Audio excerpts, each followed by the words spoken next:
penalty sur Rolly Lopez à la 61e. J'ai demandé pourquoi on n'est pas revenu sur la VAR, mais la VAR ne fonctionnait pas. Le Colombien qui a pris le dessus, il a réussi son dribble. Falcao, oui, il est mort. Ce soir, je vais dire tout haut ce que tout le monde pense tout bas. Radio Diagonale, la web radio 100% rouge-blanche. Bonjour, bonsoir à toutes et tous. On se retrouve pour cette première émission débrief de la saison 2021-2022. Et qui dit premier débrief, dit également évidemment premier match officiel de l'AS Monaco. On en a eu un peu soupé des matchs amicaux sans grande saveur. Et avec moi pour parler de cette rencontre, il y aura Quentin. Salut Quentin. Salut, salut. Et il y aura également Boris. Alors, comment vas-tu Boris? Et bravo pour ta médaille d'or en escrime par équipe. On est tous fiers de toi. Merci beaucoup. C'est vrai que sous le pseudonyme de Julien Mertine, j'ai quand même été chercher une petite médaille d'or qui manquait à l'escrime française par équipe sur cette Olympiade. Donc écoute, voilà, on est rentré à temps pour voir l'AS Monaco et du coup tout va bien. Ouais, pour ceux qui n'ont pas vu l'escrime, oui, regardez sur Google Julien Mertine. Vous allez voir, c'est assez impressionnant la ressemblance entre les deux hommes. Donc c'est pour ça m'avait bien fait rire. C'était dimanche, oui, c'était dimanche. Voilà, donc premier débrief de l'année, première victoire. Et pareil, on parlait un petit peu des jeux, Boris, mais c'est vrai qu'on a eu une très très belle journée en sport collectif avec les 3 victoires de nos équipes masculines aux Jeux Olympiques. Une petite préférence pour moi, évidemment, pour l'équipe de volley qui, en plus, a créé quand même un petit exploit.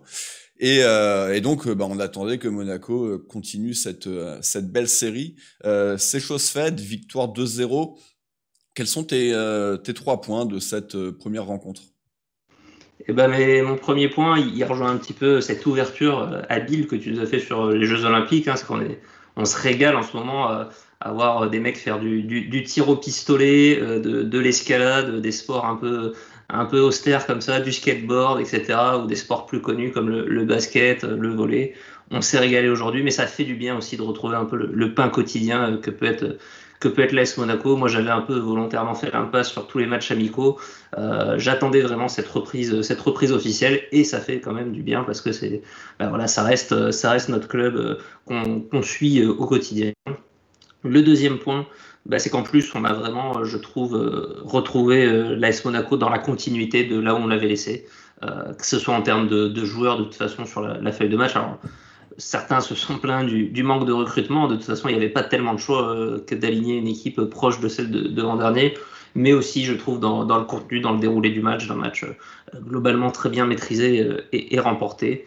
Et puis le dernier point, Monaco qui a fait le boulot ce soir et qui s'est quand même largement ouvert les portes de la qualification, ce qui va permettre, on était tous un peu anxieux de ces tours préliminaires en début de saison, de la façon dont ils peuvent compliquer l'entrée en championnat par ailleurs. On sait quand même faciliter la tâche ici, on va peut-être pouvoir faire un petit peu de gestion, sans prendre à la légère ce match retour, mais un petit peu de gestion sur les 3-4 prochains matchs. Championnat et Ligue des Champions. Par contre, ça se compliquera évidemment au tour suivant. Ouais, on aura le temps d'en reparler. Je crois qu'il y avait un partout à 10 minutes de la fin entre les deux équipes. Le match retour sera en Ukraine, donc on pourrait considérer que le Shakhtar est en train de prendre une petite avance, ce qui n'est pas une grande surprise. On peut s'attendre quand même à les rencontrer. Quentin, de ton côté, les 3 points? Donc mon premier point, ça va être aussi le fait que je suis content de revenir pour cette saison. Content, on a eu des débuts poussifs quand même, j'ai trouvé. Un peu, voilà. On a mis du temps à faire des bonnes passes, on va dire, à se mettre en jambes, à débuter cette saison. Est-ce qu'ils t'ont fait douter, ces Tchèques? Alors, ils m'ont fait douter, clairement. J'ai mis du temps à faire mes pronos sur le truc de Patrice. Mais bon, finalement, j'avais pronostiqué un match assez fermé. Et ça n'a pas été trop le cas. Donc, tant mieux. Je préfère me tromper à ce niveau-là. Et bah oui, j'ai été rassuré quand même finalement. C'est ça un peu mon premier point, c'est quand même rassuré par le niveau de cette équipe. Donc mon deuxième point, c'est qu'en face, effectivement, c'est quand même assez limité. On a eu du temps, on a mis du temps à s'y mettre, mais justement, moi j'ai cru au début qu'il y avait quand même une petite adversité. On a vu en deuxième mi-temps que c'était pas trop le cas et que finalement, voilà, je pense, on va se qualifier. Il faudra faire attention, mais je pense qu'on va se qualifier. Et derrière, il faudra faire aussi attention au niveau de jeu qui va pas mal évoluer, je pense. Et donc mon troisième point, c'est donc effectivement on a la même équipe que l'année dernière, sauf qu'il nous manque un attaquant, ou au moins un bon attaquant suppléant. Et je trouve qu'on n'en a pas, et ça s'est vu Mais il arrive. beaucoup au niveau des remplacements. Il arrive Oui. apparemment, hein, donc en Oui. espérant. Ah ouais. Alors ça a mis du temps quand même à venir, hein, parce que faut pas être impatient hein, avec Monaco. Mais on a Diop aussi, donc moi j'ai trouvé une très très bonne entrée, enfin la meilleure entrée du match. Et donc voilà, donc tant mieux pour ça. Mais c'est vrai que au poste de numéro 9, on l'attend, ce Myron Boidou.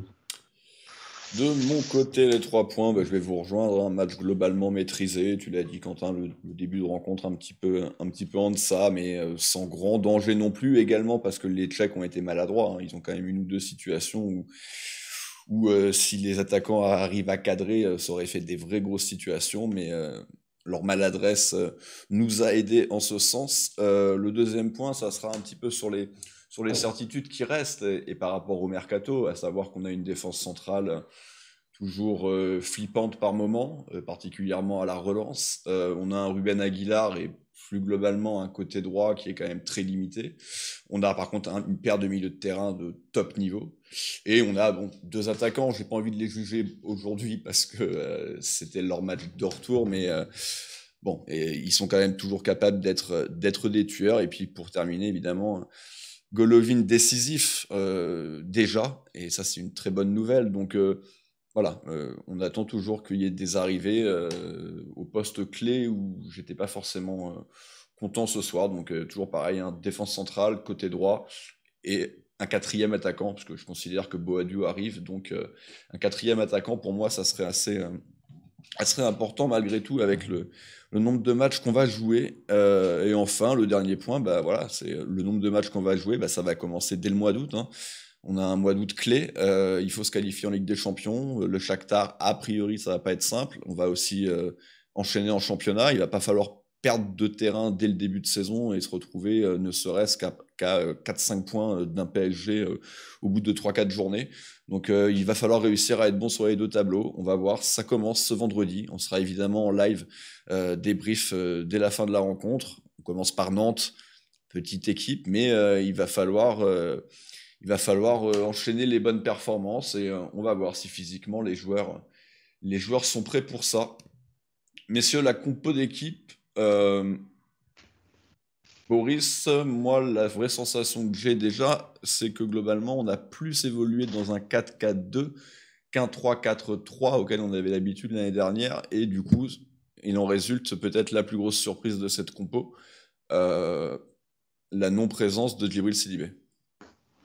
Ouais, c'est vrai qu'en plus, il était, je pense, annoncé dans tous les médias ce matin. On restait sur une saison où il avait quand même plutôt gagné sa place par rapport à un Ruben Aguilar. Alors, est-ce qu'il y avait une explication? Il n'avait pas rentré en jeu, donc est-ce qu'il y avait une explication physique ou est-ce que c'était un choix plus tactique? Mais c'est vrai qu'en voyant Ruben Aguilar, alors il l'a fait une ou deux fois de jouer un peu ce rôle du troisième central l'an dernier, mais c'est un rôle qui lui est quand même beaucoup moins naturel qu'il l'a pu être pour Djibril Sidibé. Donc effectivement, en voyant ça, on pouvait s'orienter vers une composition un peu plus avec une défense à 4 et puis il y a des 4 milieux devant, donc un 4-4-2 vraiment classique avec je dirais peut-être un volant un peu en retrait d'un Wissam Ben Yedder, mais voilà, un 4-4-2, on n'a pas retrouvé, effectivement, j'ai pas vu trop se dessiner l'espèce de 3-5-2 avec un Caio Henrique très haut et un arrière droit très bas en phase offensive, comme on pouvait le voir l'an dernier. Donc est-ce que c'était vraiment lié à ce match-là, à quelque chose d'observé chez l'adversaire, à la forme des joueurs, ou est-ce que c'est quelque chose qui va être plus structurant sur cette saison? Il faudra qu'on attende quelques matchs pour voir ça. De ton côté, Quentin, pareil, pas de grande surprise. Il y avait également certains médias qui annonçaient Fofana, justement remplaçant, et Matarazzo, titulaire. Ouais, d'ailleurs, je le voyais bien, ce petit coup de Kovac, mettre ce petit Matazo titulaire, histoire de lui donner pas mal de responsabilités. Parce qu'à l'image de un peu la saison, je pense qui arrive, il devrait, à mon avis, prendre de plus en plus cette place de remplaçant pour Fofana. Et on l'a vu pas mal, même dans les matchs amicaux, il me semble, hein, se mettre en valeur. Donc pourquoi pas, mais c'est vrai que cette paire qui a si bien marché l'année dernière a été préférée. Et bon, ça n'a pas été non plus catastrophique pour Fofana, ça n'a pas non plus été exceptionnel. Voilà, c'était un bon choix, je trouve aussi. Enfin, c'est le choix de la raison quand même. Donc ouais, bonne compo. Oui, très clairement, c'est le choix de la raison et on y reviendra dans les performances individuelles, ce qu'a donné cette doublette. Le match à proprement parler, désormais, Quentin, t'en parlais dans ton premier point. Début de rencontre un petit peu poussive des Monégasques. Ouais, on a du mal à se mettre en jambe, on a du mal à rentrer en fait dans ce match parce que dès qu'on récupère le ballon, parce qu'on le récupère quand même quelques fois, on a vraiment beaucoup de mal à se projeter, ça échange beaucoup de passes derrière et quand ça veut progresser, ça rate souvent des passes, même des passes en retrait qui sont ratées, des passes latérales qui sont ratées, qui vont directement en touche. Enfin voilà, c'était assez bizarre en fait la façon dont on a commencé ce match. On sentait les joueurs un peu fébriles. Et voilà, c'était un peu. Au début, j'étais pas rassuré parce que je me disais qu'à tout moment, voilà, sur un malentendu, une équipe comme le Sparta Prague qui était déjà en jambes parce qu'ils avaient déjà joué un tour préliminaire assez prolifique en plus en but, etc. Donc, on pouvait s'attendre à ce qu'ils commencent le match chez eux de Ils avaient manière. 4 matchs, Voilà. 4 matchs officiels Ouais. dans les jambes, c'est pas rien, ouais, malgré tout. C'est ça, mais ils pouvaient commencer ce match de façon un peu plus véhémente peut-être chez eux, etc. Et nous mettre quelques occasions. Ouais, alors ça a été un peu le cas, mais voilà, on se rend compte aussi que c'est pas une équipe qui est très réaliste. Je crois qu'à 2 ou 3 reprises, il manque le cadre sur des occasions assez franches. Et donc finalement, voilà, c'est assez, on n'est pas beaucoup mis en danger par le fait qu'on n'arrive pas trop à ressortir le ballon et qu'on subit un peu. Mais malgré tout ça, en transition, on a quelques occasions, mais derrière, on a Gelson et voilà, sans commentaire, on Ouais, en parlera tout à l'heure. oui.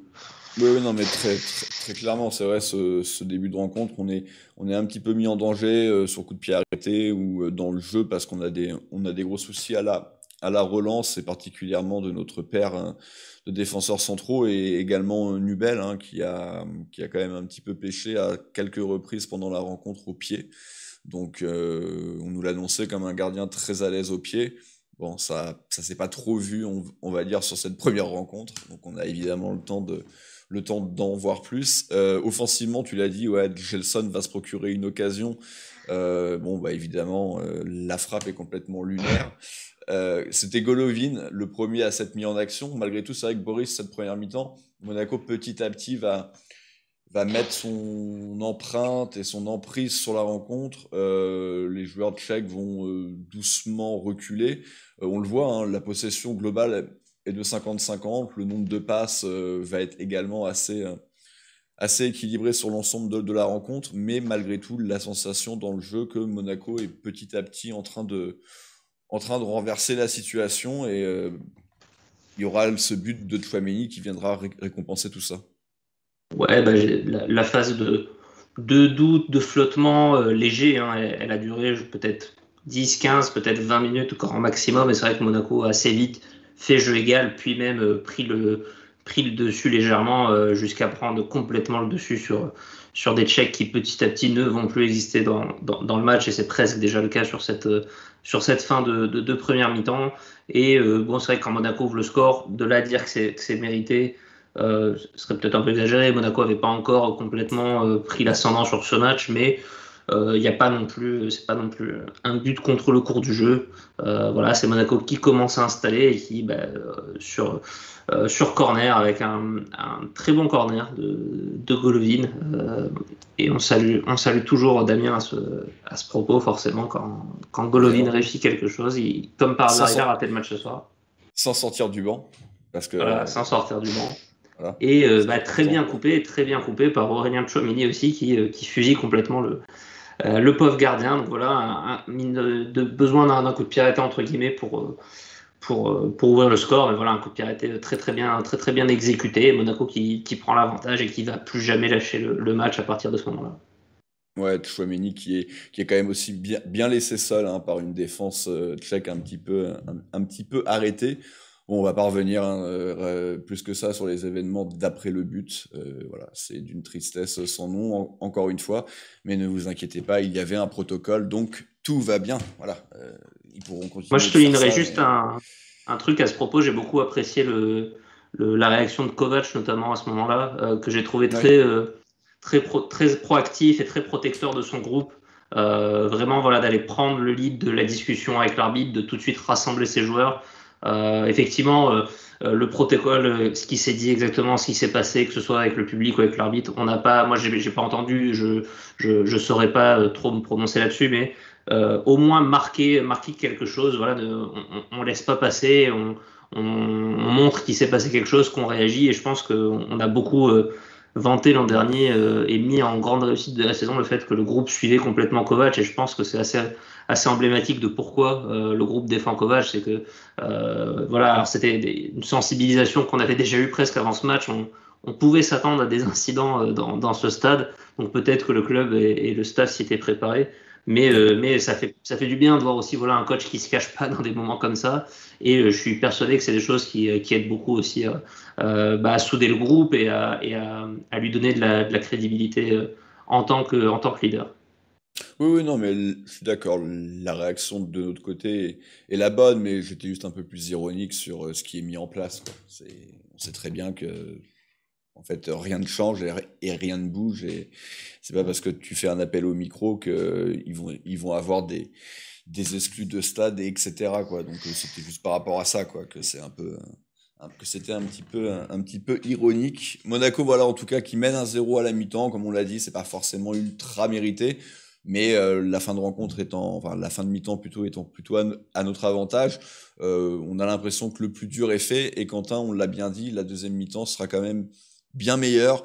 Au final, le même score, 1-0 sur les deux mi-temps, mais par contre énormément de situations, énormément du coup de ratés. Mais Monaco, là, va clairement dominer de A à Z cette mi-temps, avec en grande partie responsable justement cette paire de milieu de terrain, Fofana, Tchouaméni, qui va réaliser un énorme travail à la récupération pendant les 45 minutes de cette seconde mi-temps.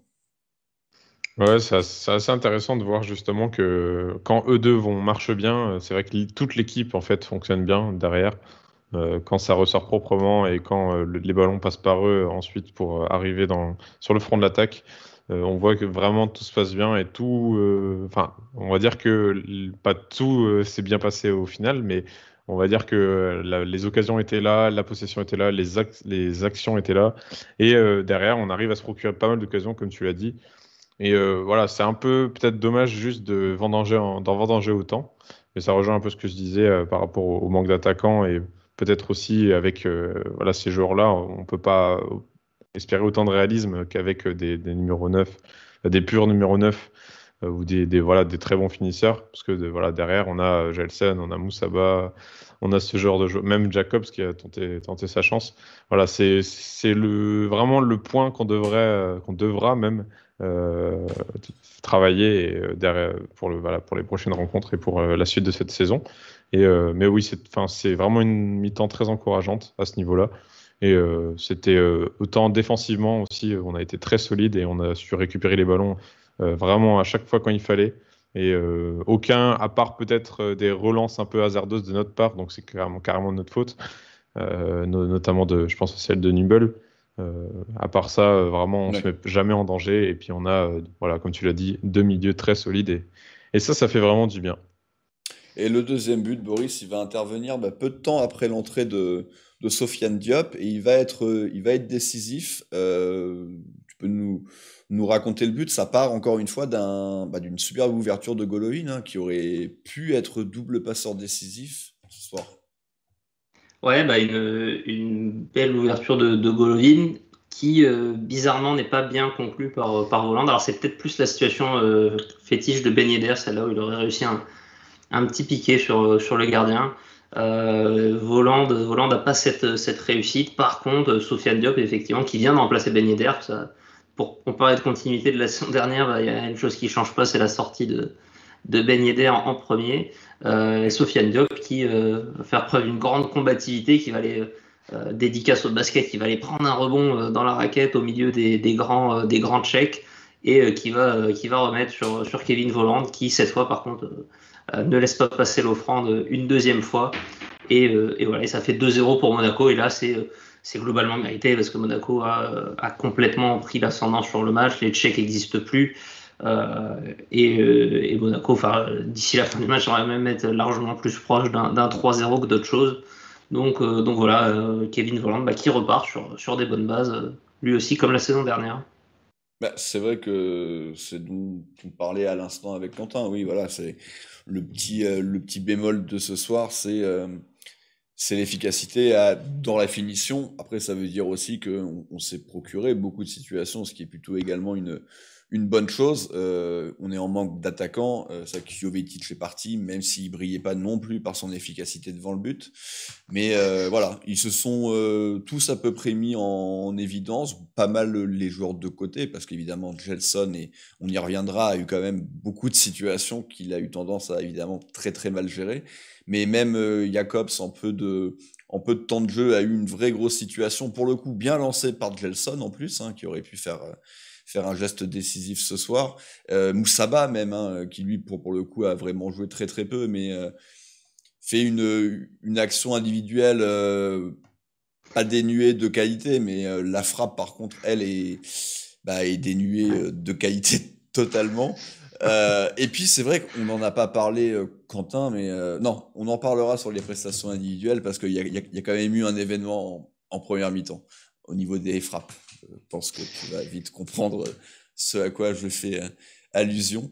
En tout cas, voilà, Monaco gagne 2-0 à Prague. Le Shakhtar vient de l'emporter à Genk 2-1. Donc le Shakhtar a fait un grand pas également vers la qualification. On pouvait évidemment s'en douter. Après, vu qu'il n'y a plus ce système de but à l'extérieur, Genk n'a potentiellement qu'un but à rattraper pour pousser le Shakhtar en prolongation. Donc pourquoi pas, mais oui, en tout cas, évidemment, c'est le match que tout le monde attend d'ici 2 semaines, du coup. Je pense que ça va enchaîner quand même assez rapidement tous ces événements-là. Voilà, messieurs, on va pouvoir passer au top et au flop. Alors, il n'y a pas encore de visuel joueur pour les tops et les flops.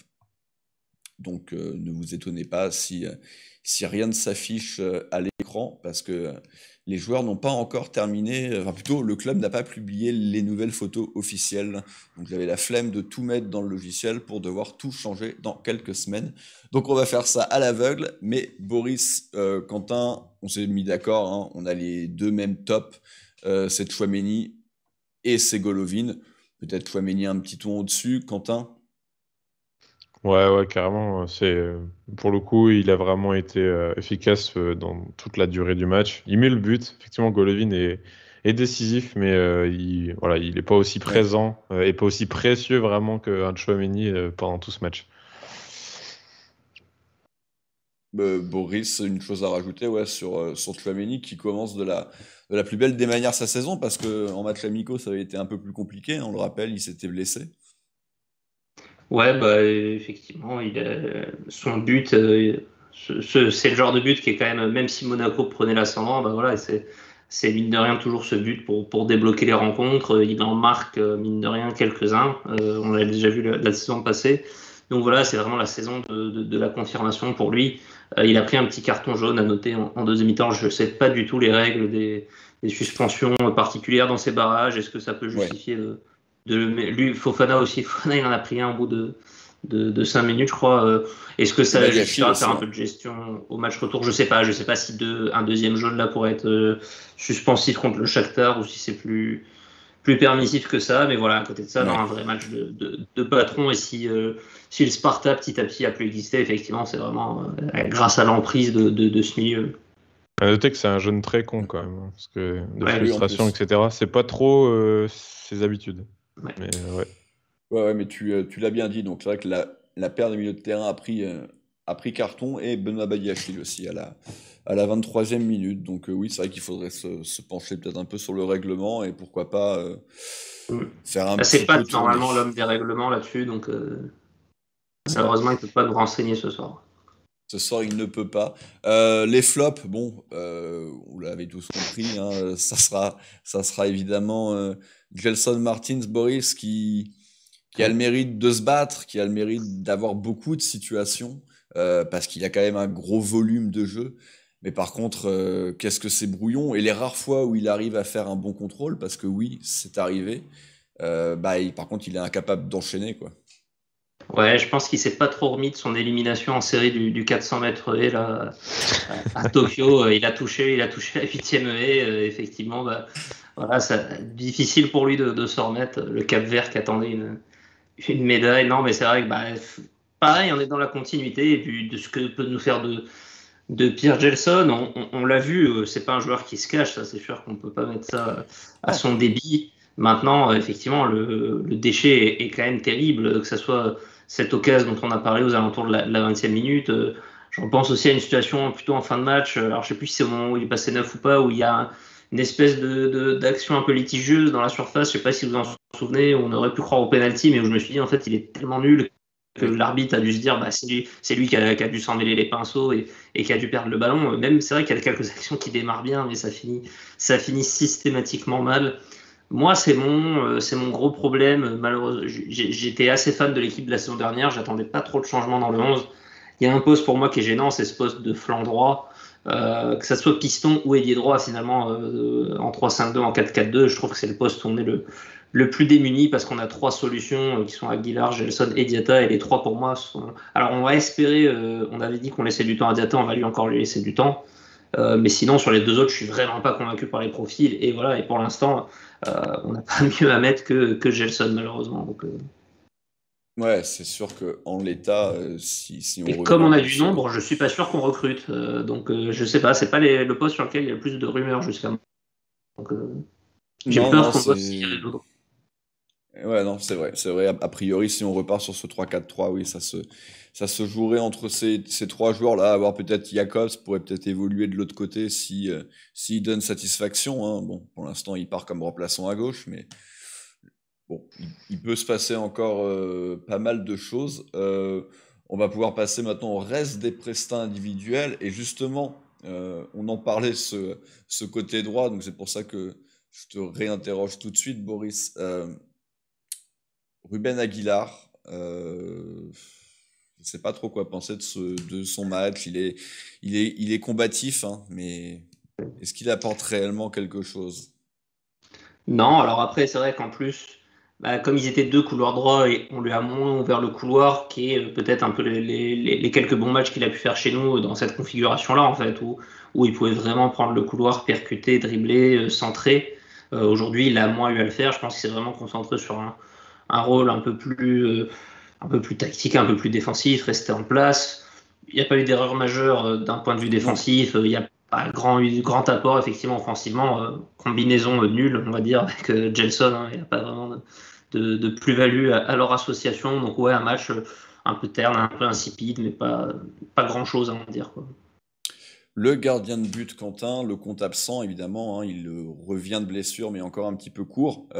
Kovac n'a pas choisi de te titulariser, donc c'était Nubel dans les caisses. Qu'en as-tu pensé de son match et est-ce que tu n'es pas trop déçu de ne pas avoir joué?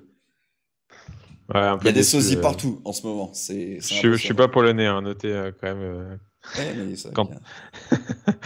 non, mais ouais, c'est vrai que Quentin Majeki n'est pas rentré.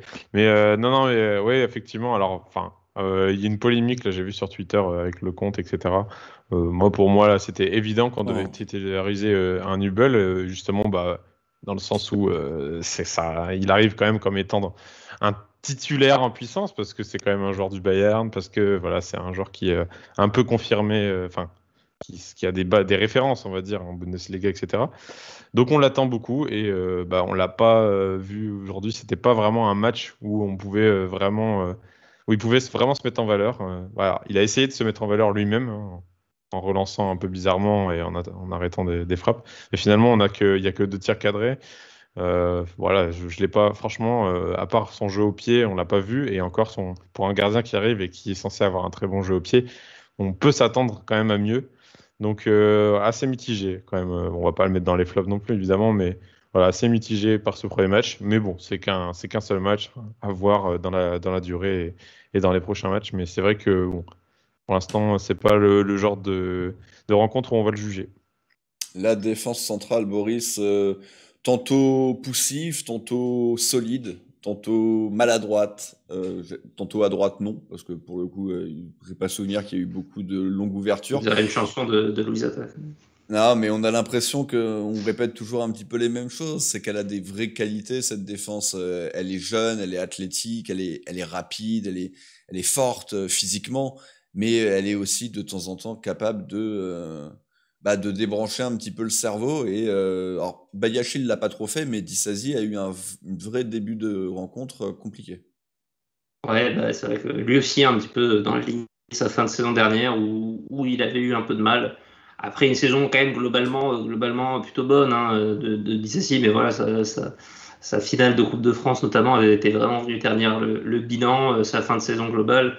Et c'est vrai que là, c'était pas le plus rassurant encore aujourd'hui. Il n'a pas l'air toujours à 100% focus sur ce qu'il fait, sur son entourage proche, sur ce qui se passe autour de lui. Et c'est des petites sautes de concentration qui, à ce niveau-là, Ligue des Champions, vont être fatales aujourd'hui. Ça n'a pas posé énormément de problèmes. Ça crée un petit peu d'incertitude au début de match. Mais à côté de ça, Monaco a bien dominé. Et c'est vrai que, notamment dans les airs, ils sont vraiment dominants, ce couple. Mais voilà, c'est une défense qui est toujours pas la plus rassurante, qui manquait en plus le troisième homme aujourd'hui, hein, que ce soit Maripane ou Sidibé. Donc voilà, c'est vrai que, comme tu l'as dit, c'est une charnière qui est prometteuse, qui a des qualités, mais aussi quand même des petits trous par-ci par-là. Il faut espérer qu'ils ne coûtent pas trop cher quand sur les petites périodes de moins bien en cours de match. Ouais, on verra. Moi, je milite depuis 1 an pour avoir un défenseur central d'expérience et bon, j'ai bien compris Djibril Sidibé. J'ai bien compris que ça n'arrivera pas. Oui, mais c'est vrai que c'est en train de se transformer en Djibril qui a été certainement le meilleur sur les 6 derniers mois, mais bon, déjà on n'est même pas sûr est-ce qu'il va rester, donc nous verrons. Quentin, de l'autre côté, c'était Caio comme d'habitude.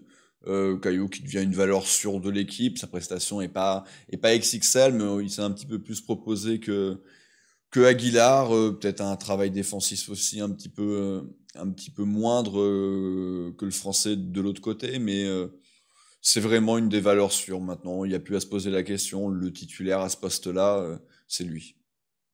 Ouais, clairement. Enfin, pour la deuxième mi-temps, très important sur ce côté gauche, à dédoubler, toujours à aller vers l'avant, même parfois à repiquer dans l'axe. Enfin, honnêtement, c'est pour l'instant rien à lui reprocher, rien à lui dire. Peut-être un peu défensivement, effectivement.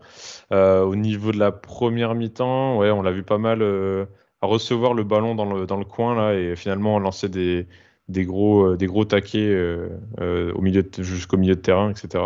Ça m'a fait un peu rire d'ailleurs, plusieurs fois on lui envoie un ballon et finalement il le dégage mais de toutes ses forces voilà, sans pour autant de réelle volonté de repasser proprement, mais à part ça non, enfin, même défensivement ça a été plutôt correct. Le milieu de terrain, donc il y avait Fofana également, Boris, à côté de Tchouaméni. On l'a dit quand même, hein, il a été bon, Fofana aussi. Il a pris un carton jaune très tôt.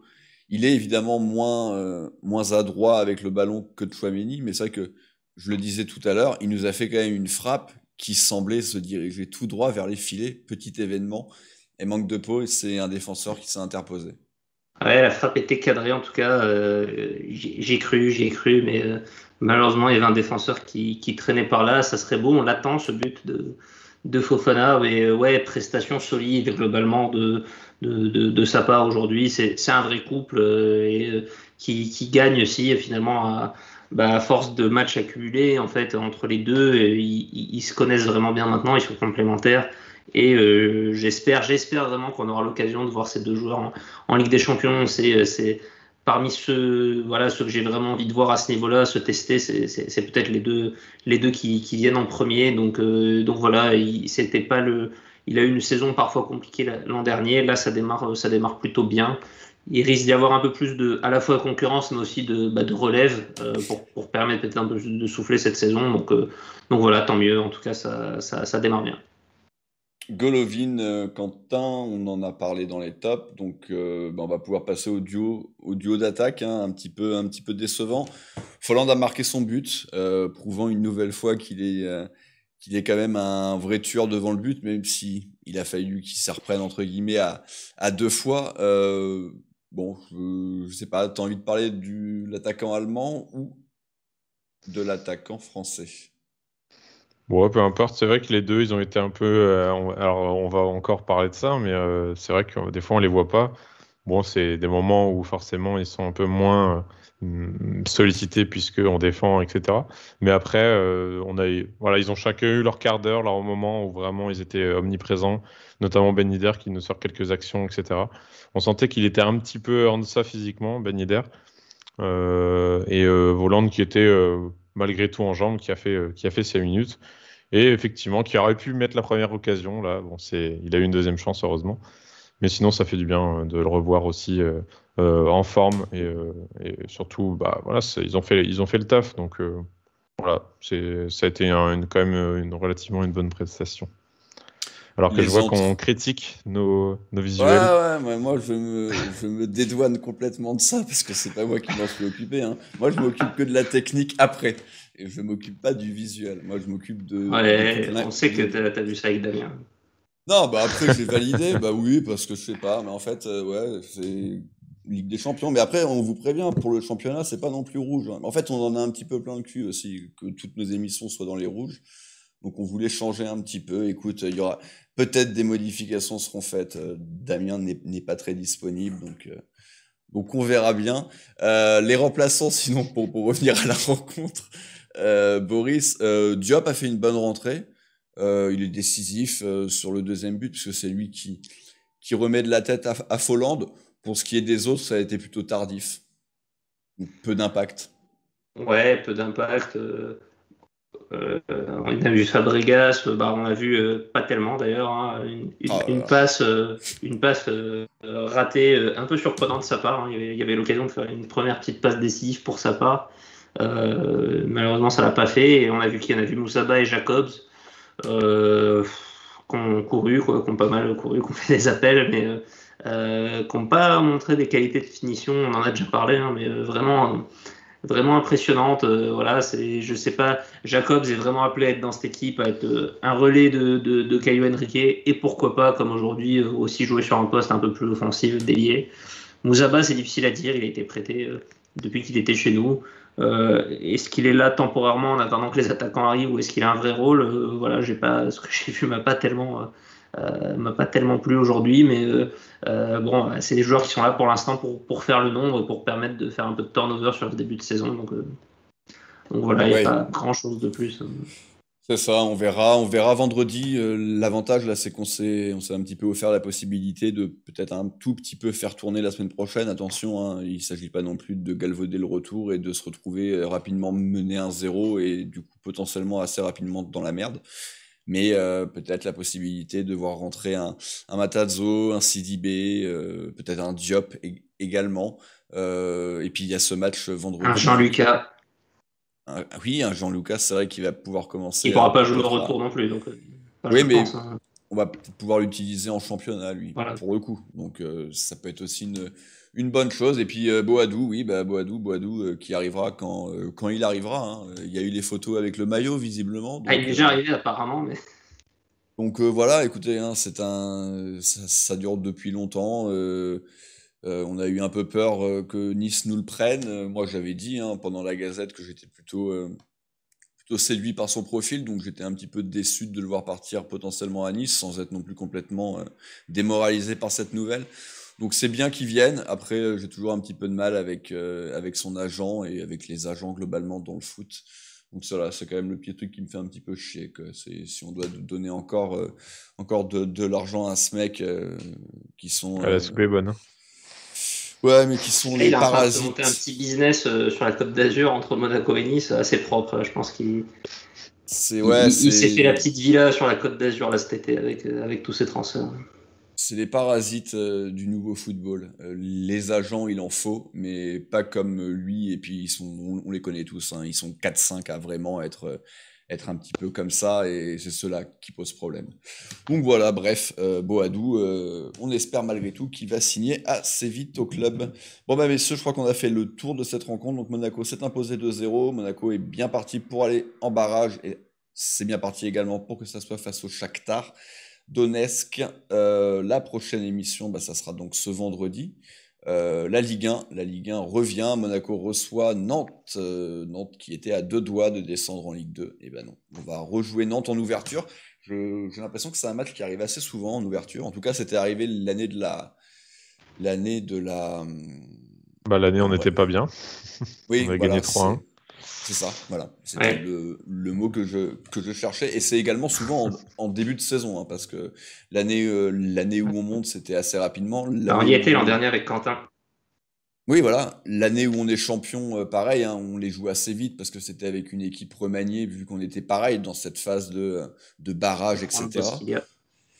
Donc oui, obtenu par Cavallero avant de partir vers d'autres cieux. C'était son petit apport au titre cette année-là. En tout cas, voilà, merci messieurs de m'avoir accompagné. On se retrouve donc ce vendredi soir. D'ici là, portez-vous bien et Dagé Mounegou. Et bisous.